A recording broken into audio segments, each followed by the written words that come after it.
c'est le temps des questions. Si vous avez des questions particulières à poser à Pascal ou à Maxence, c'est le moment. Bonjour, une question pour le cas de Milonga, vous parlez des bornes dans les magasins. Est-ce qu'il y a une action particulière sur le site, vraiment détacher les magasins pour accompagner cette mise en place? Alors oui, en fait elle est très simple, c'est une formation d'1 heure, simplement pour la mise en marche de l'outil, et c'est plutôt une démonstration en fait pour les vendeurs en mode scénario. Je suis un client, je cherche quelque chose, le vendeur ne sait pas répondre, parce que chez Milonga par exemple, il y a des vendeurs spécialistes guitare, des vendeurs qui vont être spécialisés dans les basses. Donc si vous allez voir le vendeur spécialiste dans les basses qui vous demande un violon, mais que le spécialiste dans les violons n'est pas disponible, il va quand même pouvoir vous emmener sur une borne avec un outil de recherche, soit par mots-clés, au moins pour vous faire patienter. Donc ça, c'est des scénarios qu'on explique, on leur montre comment, dans leur méthode de vente, inclure ça. Et au final, ça rend très bien, puisque l'interface est suffisamment intuitive pour qu'ils la prennent en main, sans presque aucune explication. Donc c'est plutôt de la méthode de vente qu'on leur fait que de l'aide technique en fait. Il n'y a d'ailleurs pas de mode d'emploi, c'est volontaire. On n'aura jamais, je pense, un mode d'emploi avec une vente sauf pour la partie technique, mais plutôt des scénarios d'utilisation vente. Voilà. Ça répond à votre question? Juste un petit complément, je pensais, vous parliez de chiffre d'affaires attribué à un magasin. Est-ce que ça veut dire que sur une zone de chalandise ou avec un login client en vente en ligne, ça a apporté des modifications du type c'est à attribuer à un magasin parce que c'est un client magasin, enfin, tout ce qui relève de la vente en ligne qui a pu être modifié par rapport à cette mise en place? Alors, évidemment, l'impact est très important. Évidemment également, cela va dépendre de la façon dont vous souhaitez organiser cette répartition de chiffre d'affaires. Si je prends deux exemples extrêmement simples et relativement classiques, entre un circuit de distribution franchisé et un circuit de distribution en propre, eh bien vous n'aurez pas les mêmes problèmes. Si l'essentiel de votre circuit de distribution ne vous appartient pas en propre, il sera nécessaire de faire un gros effort sur la répartition de votre chiffre d'affaires et d'associer systématiquement les ventes qui sont faites en ligne à la zone de chalandise dans laquelle se trouve le magasin franchisé. C'est l'un des freins d'ailleurs auxquels nous avons assisté. Il y a de très grandes enseignes, je pense notamment à des secteurs d'activité qui sont en train d'exploser dans d'autres pays que le nôtre, notamment dans le domaine de l'optique, où en France on a beaucoup de difficultés, précisément parce que les réseaux de distribution sont rarement des réseaux de distribution en propre, et opposent une résistance très très importante à cette répartition du chiffre d'affaires. Néanmoins, la façon de gérer cela est relativement simple. Nous le faisons par exemple avec une enseigne connue qui s'appelle But, qui a presque 250 magasins aujourd'hui, dont une grande partie en franchise.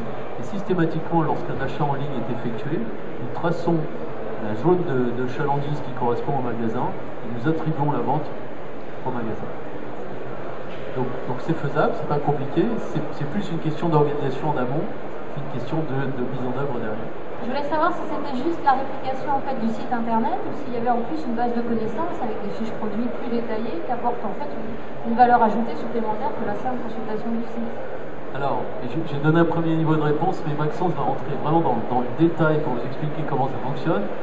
Je crois que c'est très important d'avoir une cohérence entre les différents canaux.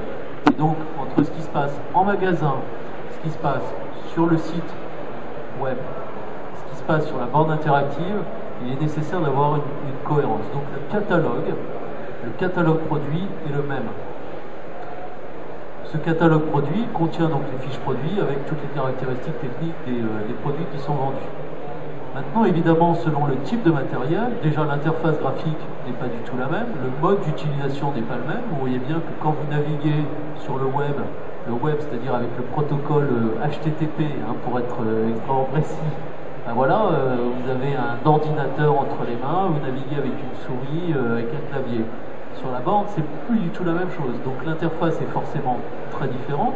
En revanche, lorsque vous mettez en avant un produit avec une règle de merchandising, que celle-ci soit sur le site web, qu'elle soit sur la borne, qu'elle soit dans le magasin, cette même règle, elle doit offrir une cohérence dans l'expérience d'achat.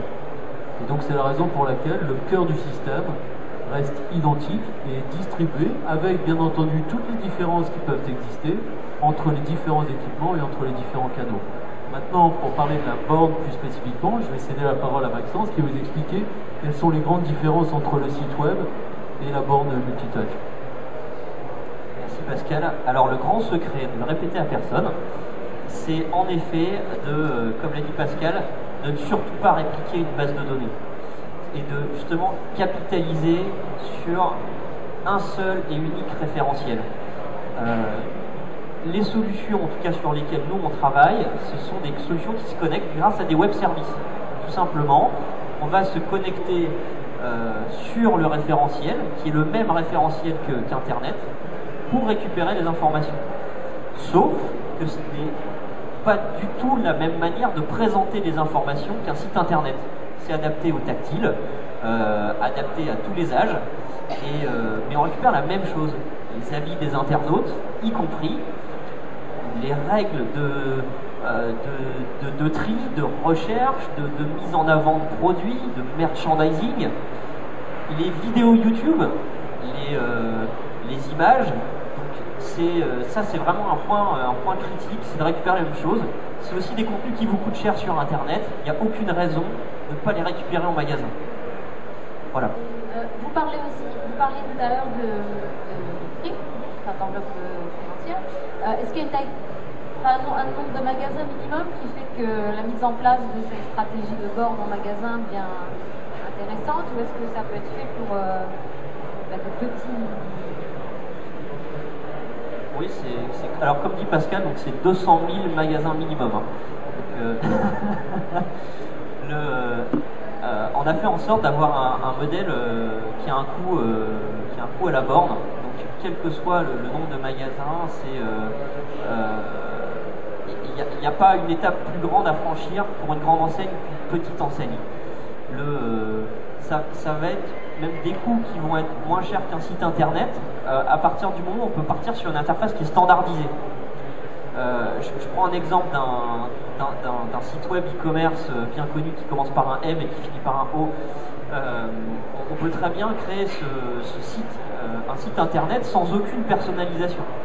C'est le même cas pour une borne tactile. Vous pouvez très bien décider de mettre en place une borne interactive dans un premier temps sur les 6 premiers mois en ayant une personnalisation qui soit standard, et 6 mois après, si ça fonctionne, de personnaliser l'interface. Et donc là, il y a un petit peu de développement spécifique et de travail. Mais sinon, c'est un modèle SaaS, locatif. Donc ça peut commencer très simplement et très facilement. Voilà. En fait, je crois que ce qui est important dans votre question, c'est le retour sur investissement. Donc, les prix sont scalables, ils suivent une échelle, je ne sais pas comment dire en français scalable, on peut les échelonner en fonction effectivement du nombre de magasins. Le retour sur investissement est constaté dès la première borne sur le premier magasin. Voilà. Donc à partir de ce moment-là, le modèle est viable. Plus vous avez de magasins, plus vous avez de chance effectivement de maximiser votre retour sur investissement parce que vous allez réaliser quand même quelques économies d'échelle. Mais à partir du premier magasin, on a des retours sur investissement et c'est les expérimentations que nous avons faites ont commencé par une borne, un magasin. C'est là-dessus qu'on a fait la mesure. À partir du moment où le business model est viable sur une borne, un magasin, voilà, évidemment, plus vous en mettez et plus vous allez maximiser votre retour. Bonjour, j'avais deux questions en fait. La première, vous avez parlé tout à l'heure de la baisse des prix sur les écrans multitouch. Est-ce que vous pouvez nous donner un ordre de prix sur un 46 pouces multitouch? Ma deuxième question, elle est sur le fait qu'on parle d'écran connecté. Est-ce qu'on est connecté jusqu'au bout, à savoir comment est-ce qu'on met à jour les informations qui viennent des catalogues qui évoluent? Est-ce que c'est mis à jour directement sur la borne ou est-ce qu'il y a un système de mise à jour autre? Alors pour la première question, la réponse n'est pas forcément unique. Encore une fois, elle dépend du type d'écran que vous voulez. Est-ce que vous voulez l'habiller dans un meuble? Est-ce que c'est un meuble qui est fait sur mesure? Est-ce que c'est un meuble qui est standard? Si on prend uniquement la partie technique, elle est négligeable. En fait, c'est presque la partie merchandising, les meubles sur mesure, qui va avoir le plus d'importance. Sur ce type d'écran, 46 pouces, c'est quelques milliers d'euros, mais c'est en l'occurrence, sur ce type de meuble que vous voyez derrière, c'est le meuble qui a coûté plus cher que la partie technologique. Mais je pense que ça dépend vraiment de la place que vous voulez accorder au meuble dans votre magasin. Est-ce que c'est plutôt un écran qui est mural? Là, forcément, c'est des coûts qui sont différents. Est-ce que c'est une tablette? Tout simplement, hein, ça peut commencer à une tablette qui vaut quelques centaines d'euros, qui est posée correctement sur un meuble, mais qui va avoir une fonction de vente unique. Donc là, ça peut commencer bas et ça peut monter très haut. Sur des meubles sur mesure sur lesquels on est en train de travailler pour une enseigne qui font plusieurs mètres de hauteur, on est sur on est au-delà de la dizaine de milliers d'euros, on va dire. Mais encore une fois, tout dépend. Est-ce que vous voulez une imprimante, un scanner de code barre, un terminal de paiement? Malheureusement, c'est beaucoup de sur-mesure encore aujourd'hui. C'est en train de s'industrialiser. Les coûts des pièces baissent, ça c'est une certitude. Les grands mastodontes du matériel sont en train justement de tirer les prix vers le bas. Mais voilà, la problématique elle est globale. Sur la deuxième question, pour la connexion, c'est tout simplement une connexion Internet qui est perpétuelle. Donc à partir de là, l'application accède aux données à la demande, elle les télécharge on demand, comme un site web, de la même manière. Et pour la maintenance, c'est des outils de maintenance à distance qui permettent à un opérateur de prendre le contrôle sur les bornes aussi à la demande. Voilà. Toujours grâce à une connexion Internet qui est sécurisée autour d'un VPN, etc. Oui, je crois que le point principal autour de la seconde question, c'est la disponibilité. Or, aujourd'hui, on est capable de garantir des taux de disponibilité qui sont proches de 100%. C'est d'ailleurs grâce au cloud que nous pouvons garantir cela. C'est la raison pour laquelle nous avons placé nos applicatifs dans le cloud, parce que en termes de sécurité, en termes de performance et en termes de disponibilité, on a presque un réservoir illimité de puissance derrière nous. Alors évidemment, il y a le cas où la ligne devient indisponible dans le magasin pour une raison X ou Y. Et donc là, il y a un système de résilience de la borne qui lui permet de continuer à réagir aux stimuli du client et s'accommoder d'une coupure de ligne qui peut aller jusqu'à, je ne sais plus exactement, je crois que c'est 1 heure, c'est ça? Bon, et bien, merci à tous d'être venus. Et, vous pouvez venir continuer la conversation avec nous sur le...